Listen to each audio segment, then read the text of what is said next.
Hello friends, आप देख रहे हैं आपका चैनल शेयर बाजार विद आयुष। और इस वीडियो में बात करेंगे बीएचईएल के बारे में, क्योंकि आज बीएचईएल में काफ़ी गिरावट देखने को मिली। और अ, यही समझने वाले हैं कि ये जो गिरावट है ये और कितनी हावी हो सकती है, यानी कितनी और बड़ी हो सकती है और कितना स्टॉक नीचे जा सकता है।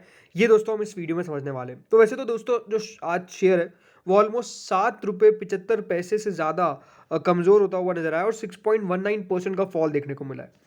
पिछले कुछ दिनों के अंदर स्टॉक 10% से ज़्यादा लुढ़क चुका है और ओवरऑल हम कह सकते हैं जो गिरावट है वो काफ़ी ज़्यादा तेज़ी से स्टॉक में बन रही है। देखिए, शेयर ने 148.90 का अपना 52 वीक हाई लगाया, लेकिन उसके बाद से स्टॉक में हम लगातार एक बड़ा फॉल देख रहे हैं और लगातार दोस्तों स्टॉक जो है वो नीचे जाता हुआ नजर आ रहा है। आज जरूर बाजार के कंडीशंस काफ़ी ज़्यादा खराब थे, इसको कोई भी डिनाई नहीं कर सकता, बिकॉज आज मार्केट में जिस तरीके का प्रेशर था, यहाँ पर जो मिड कैप्स थे, स्मॉल कैप्स थे, यहाँ तक कि लार्ज कैप्स में भी हम कह सकते हैं आज थोड़ी सी पिटाई देखने को मिली। ज़्यादातर मिड कैप और स्मॉल कैप में हमको आज बड़ी गिरावट देखने को मिली। लेकिन जो इंपॉर्टेंट क्वेश्चन निकल के आता है वो यही है कि यहाँ से और कितना नीचे बेसिकली आपको ये सारी कंपनीज जाती हुई नजर आएगी, ये हम समझने वाले हैं। बाकी कंपनी में एक बड़ा बदलाव हुआ है वो भी हम समझेंगे। सबसे पहले दोस्तों बात कर लेते हैं आज जो एक सबसे इंपॉर्टेंट अनाउंसमेंट की गई है कंपनी के द्वारा। जो कंपनी का मैनेजमेंट बेसिकली बदला है, मैनेजमेंट में एक बड़ा बदलाव हुआ है। क्या बदलाव है वो आप जान लीजिए। आज दोस्तों ये बीएचएल की तरफ से अनाउंसमेंट की गई है। अनाउंसमेंट क्या है, सबसे इंपॉर्टेंट तो आपको ये समझना पड़ेगा। तो बेसिकली अनाउंसमेंट ये है कि कंपनी के एमडी, या फिर कह सकता हूँ बेसिकली जो कंपनी के सीएमडी है, चेयरमैन एंड मैनेजिंग डायरेक्टर, इसकी पोस्ट में बड़ा बदलाव देखने को मिला है। बेसिकली कंपनी के सीएमडी चेंज हो चुके हैं और दोस्तों कंपनी के नए सीएमडी जो हो चुके हैं वो है श्री कोपू सदाशिव मूर्ति। जी हाँ दोस्तों, श्री कोपू सदाशिव मूर्ति को अब बेसिकली यहाँ पर कंपनी का सीएमडी बना दिया गया है। पहले दोस्तों ये एग्जीक्यूटिव डायरेक्टर थे बीएचईएल के, अब इनको वहाँ से प्रमोट करके कंपनी का सीएमडी घोषित कर दिया गया है। और ये जो दोस्तों अपॉइंटमेंट है वो बेसिकली मिला है appointment committee of the cabinet, because याद रखिए बीएचईएल एक सरकारी कंपनी है, तो इसकी जो मंजूरी होती है वो कैबिनेट से मिलती है और कैबिनेट ने दोस्तों बेसिकली ये अप्रूव कर दिया है। और अब दोस्तों श्री कोपू सदाशिव मूर्ति बेसिकली आपको कंपनी के सीएमडी देखने को मिलेंगे। तो एक इंपॉर्टेंट बदलाव है, क्यों? बिकॉज कंपनी के डायरेक्ट चेयरमैन का दोस्तों चेंज होना ये अपना आप में एक बहुत बड़ा बदलाव होता है। और अब दोस्तों कंपनी के सीएमडी जो है वो बेसिकली श्री कोपू सदाशिव श्री मूर्ति हो चुके हैं। दोस्तों कंपनी के जो अभी करंट सीएमडी है वो है नलीन सिंगल। अब दोस्तों ये बदल चुके हैं, जैसे मैं आपको बताया श्री कोपू सदाशिव मूर्ति जी बन चुके हैं। बेसिकली इनका 5 ईयर्स का टेन्योर था और इनका टेन्योर जो है वो बेसिकली अब कंप्लीट हो चुका है। अब जो खबर है वो डेफिनेटली इंपॉर्टेंट तो है, बट याद रखिएगा ऐसा नहीं है कि वो खबर अचानक से निकल कर आ गई।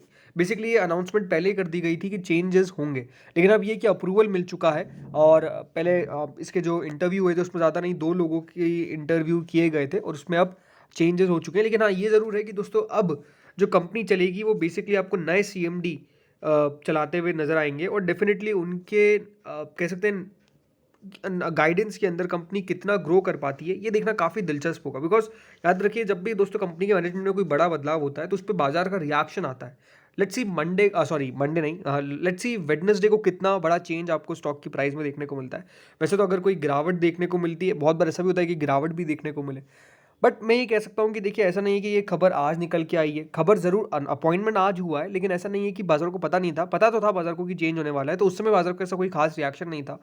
बट ओवरऑल मुझे लगता है जो आज की गिरावट है उसका जो सिंपल कारण है वो है मिड कैप और स्मॉल कैप की तेज़ी। लेकिन अपने आप में एक क्वेश्चन सबके जहन में आ रहा है, वो यही है कि क्या पीएसयू स्टॉक्स में टॉप बन चुका है, राइट? क्या यहाँ पे जो तेज़ी है वो हमने पूरी देख चुके हैं और अब यहाँ से गिरावट की चांसेस सबसे ज़्यादा आपको देखने को मिलेंगे? और ये जो लेवल क्रिएट हुआ है यहाँ से क्या स्टॉक वापस अब नीचे की तरफ जाते हुए नजर आएंगे? ये अपने आप में क्वेश्चन सबके दिमाग में, इसमें कोई डाउट नहीं है। और ये क्वेश्चन उठना स्वाभाविक सी बात है, बिकॉज जिस तरह की तेज़ी हमने देखी है पिछले 5 सालों के अंदर स्टॉक में एक बहुत बड़ी तेज़ी देखने को मिली है। याद रखिए स्टॉक में ऐसा नहीं कि पहले कोई ऐसी गिरावट देखने को नहीं मिली। यहाँ पर भी अगर आप देखेंगे तो एक बढ़िया तेज़ी थी, उसके बाद स्टॉक में गिरावट देखने को मिली, फिर वापस से शेयर ऊपर गया, फिर वापस गिरावट हुई और गिरावट हुई, उसके बाद स्टॉक फिर ऊपर गया, फिर वापस से फॉल हुआ।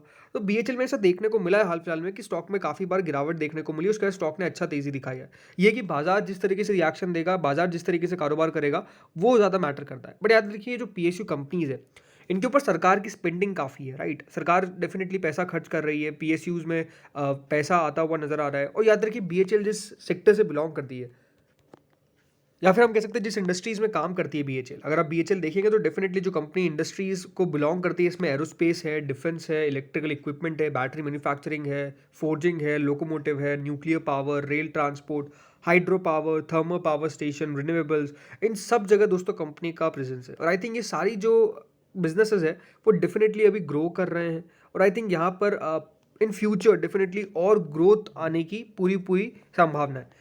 एरोस्पेस में सरकार का बहुत फोकस है, डिफेंस में डेफिनेटली फोकस है, और लगातार दोस्तों कंपनी बैटरी मैन्युफैक्चरिंग, क्योंकि जिस तरीके से ईवी चल रही है, रेल ट्रांसपोर्ट में सरकार पैसा लगा रही है, thermal power station, renewable energy, इन सब के ऊपर देखिए सरकार का फोकस है। तो इंपॉर्टेंट बात यही है कि जो बातें हैं वो यही है कि यहाँ से कंपनी और ग्रो करेगी। सिंपल यही है कि सरकार कितना इन कंपनीज के ऊपर पैसा खर्च करती है। ये अपने आप में दोस्तों एक इंपॉर्टेंट चीज़ है देखने वाली, जो आई थिंक बहुत मैटर करती है।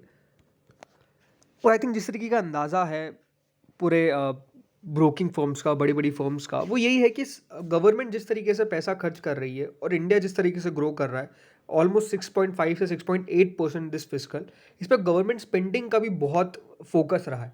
गवर्नमेंट स्पेंडिंग के कारण दोस्तों ये जो ग्रोथ है वो बेसिकली आई थी डिलॉयट ने भी कहा था। इसका मतलब ये है कि गवर्नमेंट जिस तरीके से पैसा खर्च कर रही है ये अपने आप में बहुत बढ़िया है। दूसरी बात यही है कि जो 5 ट्रिलियन US डॉलर की इकोनॉमी का टारगेट है वो कैसे पूरा होगा, जब दोस्तों सरकार पैसा खर्च करेगी। सरकार को पैसा खर्च करना पड़ेगा, सरकार को डेफिनेटली इंफ्रास्ट्रक्चर के ऊपर पैसा खर्च करना पड़ेगा, सरकार को डिफेंस पे पैसा खर्च करना पड़ेगा, सरकार को एरोस्पेस पे पैसा खर्च करना पड़ेगा, सरकार को रिन्यूएबल पे पैसा खर्च करना पड़ेगा। तो आई थिंक जैसे जैसे सारी इंडस्ट्री ग्रो करेगी, ईजिली देखिए इंडिया की इकोनॉमी ग्रो कर जाएगी, और ये दोस्तों डिलॉयट का ही मानना है।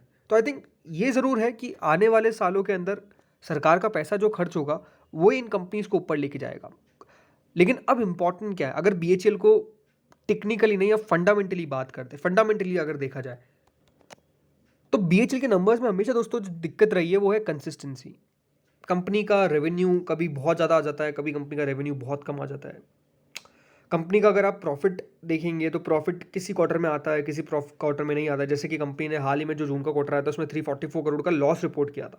उससे पहले कंपनी 611 करोड़ का प्रॉफिट रिपोर्ट कर रही थी उससे एक क्वार्टर पहले, और ऐसा लग रहा था कि कंपनी लगातार मुनाफा रिपोर्ट करेगी, लेकिन एकदम से कंपनी का लॉस आ जाता है। बाजार का रिएक्शन बहुत नहीं था, बट ओवरऑल जो चिंता वाली बात यह है कि कंपनी की ग्रोथ के साथ साथ कंपनी का जो मुनाफा है वो बढ़ना चाहिए। देखिए कंपनी के अगर मुनाफे नहीं आएंगे तो फिर दिक्कत रहेगी। ईपीएस जब तक कंपनी का बढ़ेगा नहीं तब तक दिक्कत रहेगी। लेकिन अगर आप लास्ट कुछ सालों का मूव देखेंगे या फिर मूव देखेंगे तो कंपनी का जो सेल्स है वो 23,365 करोड़ पहुंच गई मार्च 2023 में। यही अगर मैं बात करता हूँ इससे 5 साल पहले, अगर मैं कंपनी के जो CMD थे उनके टेन्योर की बात करता हूँ तो 2019 में कंपनी ऑलमोस्ट 30,000 करोड़ का रेवेन्यू रिपोर्ट कर रही थी, सेल्स रिपोर्ट कर रही थी 30,000 करोड़ का। बेसिकली कंपनी की सेल्स जो है वो डिक्लाइन करती गई। तो ये बात ज़रूर है कि जो कंपनी के पहले मुझे लगता है CMD थे उनका कुछ खास अच्छा असर पड़ा नहीं कंपनी के ऊपर। अदरवाइज स्टॉक का अगर आप मूव देखेंगे तो वो बिल्कुल नहीं है पिछले 5 साल के अंदर, अभी मूव देखने को मिला है। तो आई थिंक बाजार भी ये देखेगा कि अब ये किस तरीके से काम करते हैं, क्योंकि कंपनी की सेल्स अगर 5 साल पहले 30,000 करोड़ की थी तो आज कम से कम 40,000 45,000 करोड़ तक तो पहुंचनी चाहिए। हाँ ये कह सकते हैं कोविड आया, काफ़ी चीज़ें दिक्कत हुई, बट स्टिल ग्रोथ वो मिसिंग थी। यही जो कंपनी का मुनाफे की मैं बात करता हूँ, कंपनी का जो मुनाफा था दोस्तों 2019 में वो करीबन 1,000 करोड़ के आसपास का था। उसके अगले साल वो 1468 करोड़ का लॉस हुआ, फिर 2700 करोड़ का लॉस हुआ, फिर 445 करोड़ का प्रॉफिट आया और अब जाके 447 करोड़ का प्रॉफिट आया। तो आप एक चीज़ नोटिस कर रहे हैं, लास्ट 5 साल में कंपनी ने ग्रोथ तो करी नहीं है, इसलिए तो स्टॉक इतना नीचे आया है। अब ऐसा लग रहा है कि फिर से कंपनी ट्रैक पे आने की कोशिश कर रही है, बट कितना आ पाएगी वो देखने वाली बात होगी। ये बात भी अपने आप में सही है। दूसरी बात, अगर अभी आप इसमें शेयर होल्डिंग देखेंगे तो सरकार की 63.17% स्टेक है। जरूर एक क्वेश्चन उठता है कि क्या सरकार OFS ला रही है जितना, यहाँ पर सरकार को OFS लाने का कोई प्लान नहीं है, बिकॉज सरकार की होल्डिंग ऑलरेडी बहुत कम है, मतलब 63% है, इससे कम सरकार मेरे को लगता नहीं कि करेगी। FIIs का स्टेक अगर आप देखेंगे लास्ट कुछ क्वार्टर से डिक्लाइन किया है, 8.58% था, उससे 7.77 हुआ, अब 7.23% हुआ है। तो FIIs भी थोड़ी सी स्टेक कम कर रहे हैं। बाकी DIS के स्टेक ऑलमोस्ट 15.99% है। हाँ पिछले क्वार्टर के मुकाबले इस क्वार्टर में कंपनी का स्टेक DIS ने कम किया है, FIIs ने भी कम किया है, तो ये भी अपने आप में कंसर्निंग क्वेश्चन हो सकता है, बट ठीक है अच्छी स्टेक है अभी भी FIIs DIS की, इतना कोई नेगेटिव नहीं है। यही इंपॉर्टेंट है कि दोस्तों कंपनी ग्रो करे, मतलब कंपनी ग्रोथ अगर दिखाएगी तो डेफिनेटली स्टॉक चलेगा, अगर ग्रोथ नहीं दिखाएगी तो प्रॉब्लम्स है, बिकॉज स्टॉक डेफिनेटली 127 की प्राइस टू अर्निंग पे ट्रेड कर रहा है, जो अपने आप में थोड़ा सा नेगेटिव दिखता है, क्योंकि अगर इससे आप इंटरेस्टिक वैल्यू निकालनी जाएंगे तो वो 24-25 रुपये से ज़्यादा बैठती नहीं, मतलब स्टॉक की इतनी वैल्यू है अभी बाजार के हिसाब से, या फिर बाजार के हिसाब से तो नहीं, बट हाँ अगर आप टेक्निकली देखा जाए, फंडामेंटली देखा जाए तो कंपनी 24-25 रुपये का शेयर बैठता है। बाजार देखिए क्यों वैल्यूएशन देता है, जस्ट बिकॉज कि किस तरीके से कंपनी का जो व्यू है वो फ्यूचर टर्म में बढ़ने वाला है, राइट। बाजार उस तरीके से पैसा बनाता है। बाजार को प्राइस टू अर्निंग देने का मतलब ही क्या होता है, बिकॉज बाजार समझता है कि हाँ ये जो फ्यूचर है वो बढ़िया रहने वाला है इस कंपनी का, इसलिए स्टॉक को चलना चाहिए। तो ये इंपॉर्टेंट बात है। अब लेट्स सी होता क्या है, आज जो गिरावट देखने को मिली वो प्रॉपर मार्केट प्ले था, उसमें कोई हाथ नहीं था किसी का। अब ये देखना कि बाजार अगर ऊपर जाता है तो स्टॉक कितना ऊपर जा पाता है, राइट। 149 रुपीज़ का इसका 52 वीक हाई है। आई थिंक जब कंपनी के अभी जब नंबर्स निकल के आएंगे Q2 के, वो देखना काफ़ी दिलचस्प होगा, काफ़ी इंपॉर्टेंट होगा। रीज़न सिंपल है कि कंपनी क्या फिर प्रॉफिट रिपोर्ट कर पाती है, बिकॉज कंपनी ने जो पिछले बार सितंबर का क्वार्टर था उसमें ऑलमोस्ट जो लॉस रिपोर्ट किया, सॉरी प्रॉफिट रिपोर्ट किया था, वो 12 करोड़ का था। और 12 करोड़ के मुनाफे से कंपनी कितने करोड़ के मुनाफे में आ सकती है, बिकॉज उनके पास ऑर्डर्स तो काफ़ी है, पाइपलाइन मतलब ऑर्डर्स इनके पास लगातार आ रहे हैं, और ऑर्डर्स की पाइपलाइन में काफ़ी ऑर्डर्स अभी इनके पास आ रहे हैं, लगातार है भी सही। तो ऑर्डर बुक कंपनी की बहुत बढ़िया है। तो देखना हमको यही होगा आगे कि कितना कंपनी ग्रो कर सकती है। तो इस वीडियो में दोस्तों इतना ही था। होपफुली आपको वीडियो बढ़िया लगा होगा। Thank you friends for watching this video.